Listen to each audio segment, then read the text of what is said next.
চিল্লাপাল্লা করো কেন? এত কিছু গুছিয়ে আনতে বলছে, এগুলো গুছিয়ে আনতে সময় লাগবে না? এই তুই এরকম মুখোমুখি তর্ক করিস কেন? তুই আমার বউ না? তুই আমার কথা না শুনে কার কথা শুনবি? আর তুই কোন সাহস আমার তুই করে কথা বলতেছিস?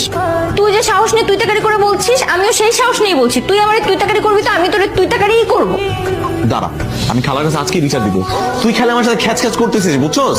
তোর বিয়ে করাটা আমার ভুল হয়েছে। কে তোরা কি শুরু করলি? আরে উনি কি তোর বউ নাকি বোন? খালাতো বউ। খালা, তোমার ছেলে আমাকে মেরে ফেললো। তোর জীবন একদম শেষ।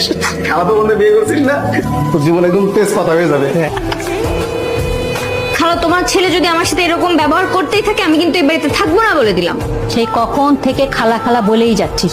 আমি না তোকে মা বলতে বলছি? আমি তোর শাশুড়ি হই না? পারবো না।